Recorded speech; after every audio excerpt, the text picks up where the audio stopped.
ഞങ്ങൾ നിർത്താതെ പോയി എന്നുള്ളൊരു തെറ്റ് മാത്രമേ ഞങ്ങൾ ചെയ്തിട്ടുള്ളൂ, വേറെ ഒന്നുമില്ല.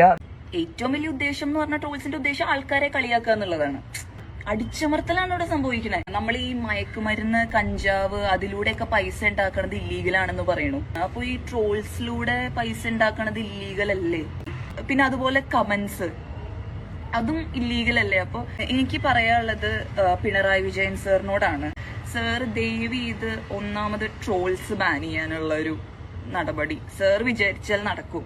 പിന്നെ എല്ലാവിടത്തെയും കമന്റ് സെക്ഷൻ ഓഫ് ചെയ്ത് വെക്കണം. അതായത് യൂട്യൂബിലെ ആയാലും ഫേസ്ബുക്കിലെ ആയാലും നമ്മൾ എലിയെ പേടിച്ച് ഇല്ലം ചുടുക എന്ന് പറയില്ലേ, അതല്ല വേണ്ടത്. നമുക്ക് എലീനെ ചുടാം.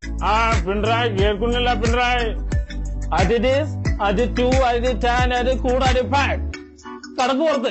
ആരോടെങ്കിലും പറയാൻ പറ്റൂ? ആരോടൊന്നും ഞാൻ പറയാൻ പോയില്ല, ഒരാളോടും പറഞ്ഞില്ല. പിടിച്ചു കൊണ്ടുപോടാ.